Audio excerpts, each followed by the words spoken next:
Hello, everyone. Welcome to the show. I'm excited to be joined again by my friend Michael Vincent and business partner. We're out there doing things with CyberFuels to cut emissions. And also, Michael is president of Ocean Plastic Technologies as well. Today, we're going to be talking about the supply chain of recycling. So Michael is very well versed in this. And we've got a couple of articles and studies we're going to kind of walk through with you guys. So Michael, if you don't mind, kind of kick it off with this study you were showing me. The levels of recycling going on right now is really shockingly low. So you want to talk a little bit about that? Yeah, I do. It is shockingly low. But one thing I want to bring up before we get into that is this shocking notion that this gentleman put forth on the internet that baking bacon in the oven is the best way to make bacon. And I contend that nothing could be further from the truth. That is like a perfect example of complete baloney, malarkey, BS, whatever you want to call it. Andy, how do you cook your bacon, brother? You got to cook it on the grill. You got to do it on the grill, man. You got to skillet, right? You got to grill it, right? Skillet. That's the way. Skillet. Yeah.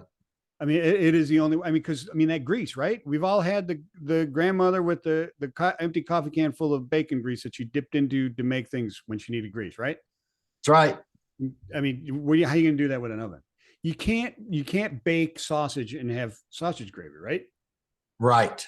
No self-respecting Southerner is going to bake bacon. It's ridiculous. Unless maybe it's in macaroni and cheese already or something. Yeah, the best grease on the planet, I think, is bacon grease, isn't it? Yeah, I mean, yes, absolutely. Right? I like to take my bacon and then wrap it in bacon and then deep fry it in bacon grease. Oh, now you're talking. It's awesome. Oh man. Well, I'm glad we got that out of the way. Anyway, I feel better now that I've got validation that's completely bogus. And I can tell you, on the oven skillet, I grilled bacon twice in the last week for two 16-year-olds, and they were in hog heaven. Forgive the pun. Now, here's the question: did you do it shirtless? What I do is I get that takes some toughness to do it without a shirt on. What I do, I take my oldest, junkiest shirt, get it ready to go, right? And then I'll go and I'll fry up some bacon. There you go. You got your bacon frying shirt on. That's right. Exactly. It's got a hole under the arm. It's not a good shirt, right? No. It works for bacon. It's got to look the part, though, bro. You're right? You're not going to do that in a tuxedo. No, not at all. Not at all. No, not happening. But yeah, so this getting on with this report came out in 2022, right? Last year, last spring, May 25th, Memorial Day, as a matter of fact. Well, no, somewhere near Memorial Day.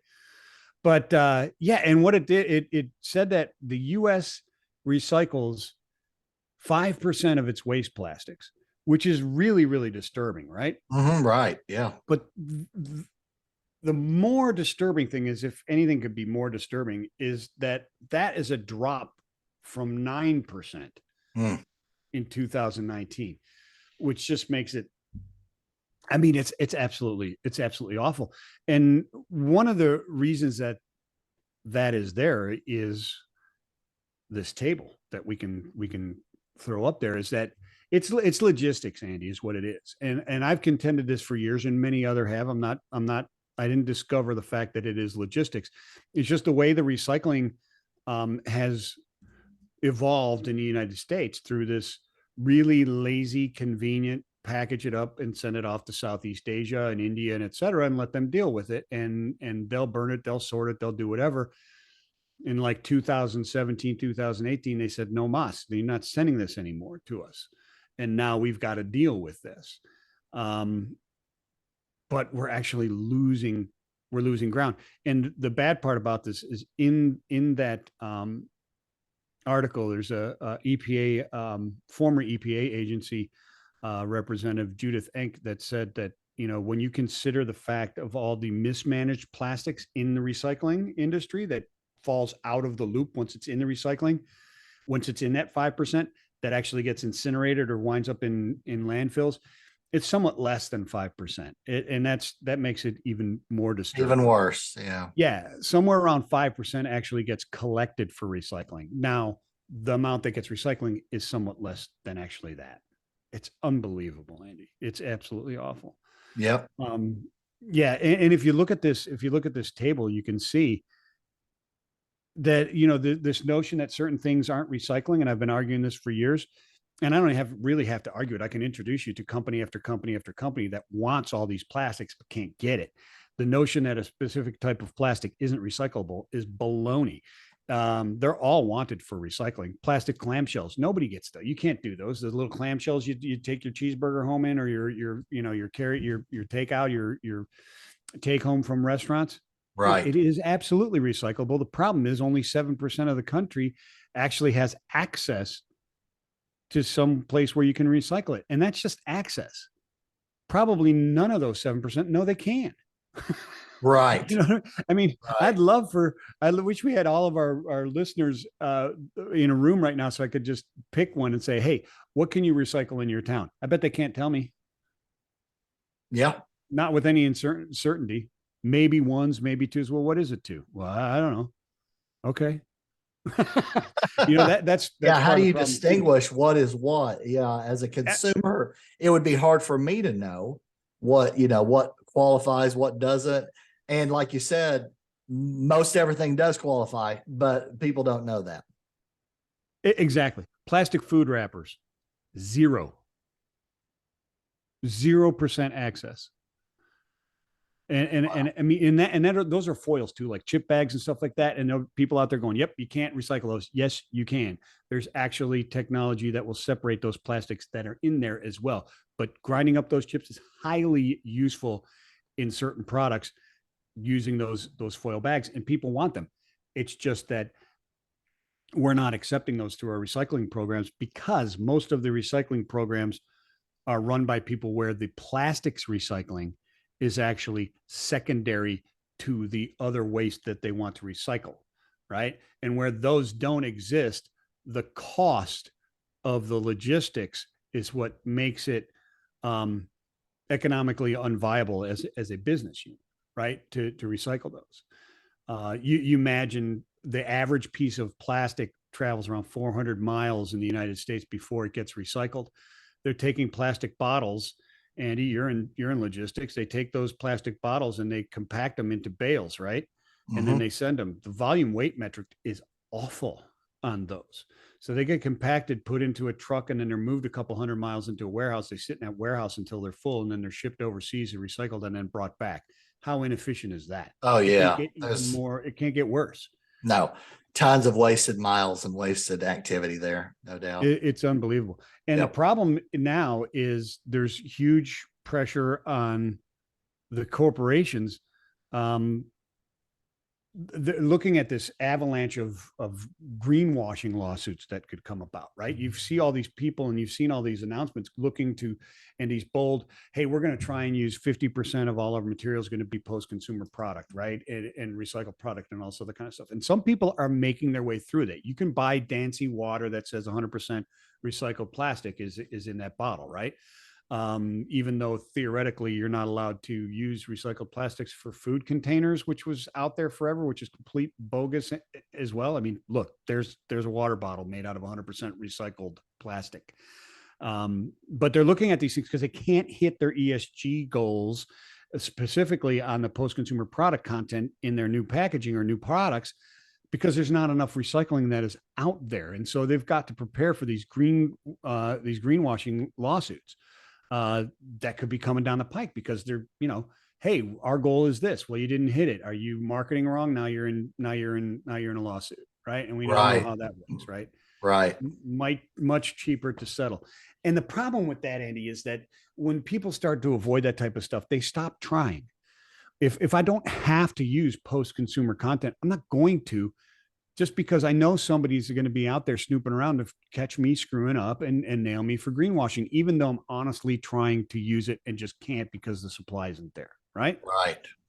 It's a huge, huge issue. Got a supply problem.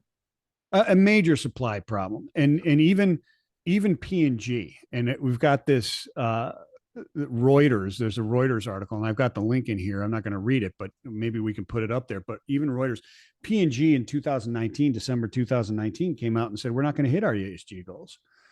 It's not that they don't want to get to 100% post-consumer plastic utilization in their CPG, but there's no plastic. They can't get enough plastic. There's not enough there.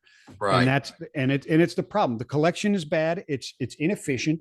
It's very, very confusing for people to do it. And it's managed mostly, I'm not trying to badmouth anybody, but it's mostly managed by companies who are looking for the paper or the cardboard, right? And the plastics is on the other side of it on a contract so that the municipality can say, or the city can say, we have plastic recycling. It's a pain in their butt. It's just something they have to do. And so the effort to get more participation or make it easier for people to recycle their plastic isn't there. They don't want to grow that. They just accept what they can accept, right?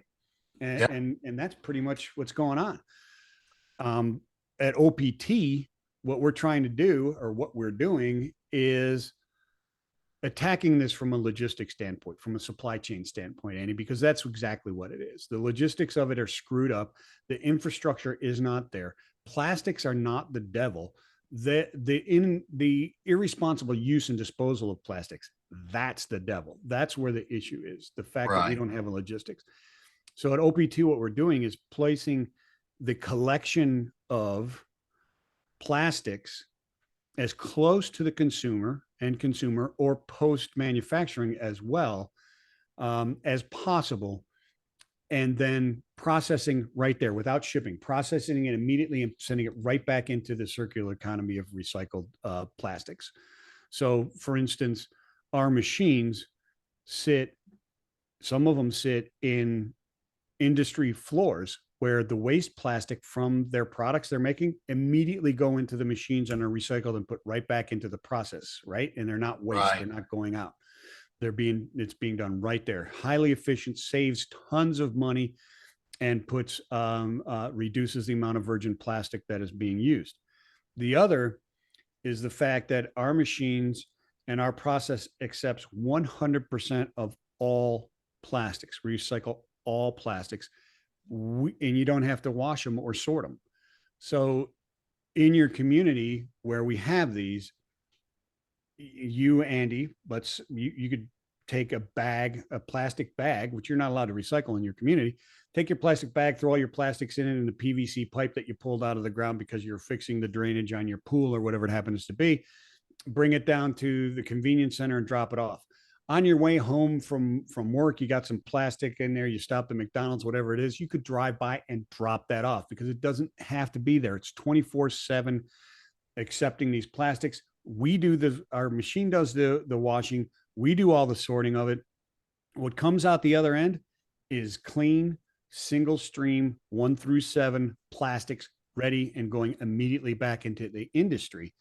And much like people like Net Your Problem, the offtake agreements or the purchase of those raw materials are already set in place. So it's not, the recycled plastics is already accounted for and going into industry to produce products. It's not maybe going to get made into a product and maybe these already processed small flakes or nurdles of plastics are going to go into a warehouse or be dumped in a river. That's not the case. They're already spoken for. We already have more demand than we have plastics or the ability to provide them. Right. If you look at this, our circular economy, that's basically what it is. So right here in Chattanooga, working with the city and the county, the goal and what we believe we will have done by the end of this year is you'll have plastics being recycled right here in Chattanooga that will travel a total of about 20 miles and they'll be right back into products. There's that much plastic manufacturing around here and that much plastic that is here. That's really the solution that is out there. You will be able to drop off your plastics when you go to school. There'll be a bin out there, drop off your plastics. We sort it, we wash it, we grind it, we process it. It goes right back into industry. And it's a solution all over the place, Andy. It's not just, it's interesting when I talk to different people, there's people that want all this recycled plastics and they're actually importing recycled plastics from Central and South America and overseas to utilize in the process here because we're not recycling it here. Much of it is plastic that would have been recycled here, is sent overseas and recycled and brought back. It's ridiculous. Or ours is going into landfill or incinerating, as this study shows. Only 5% of it is actually making it into that stream that goes overseas, possibly. The rest of it's being incinerated, going to landfills. Why aren't we just using those and reducing that huge cost on the recycled plastics? Then it's more economical, or as economical and as good as virgin plastics. Right. And you're taking a ton of waste out of the process. And from a greenhouse gases perspective, transporting those loads across the ocean and back, and then on trucks hundreds of miles, you're not only reducing the amount of waste, but you're reducing greenhouse gases at the same time.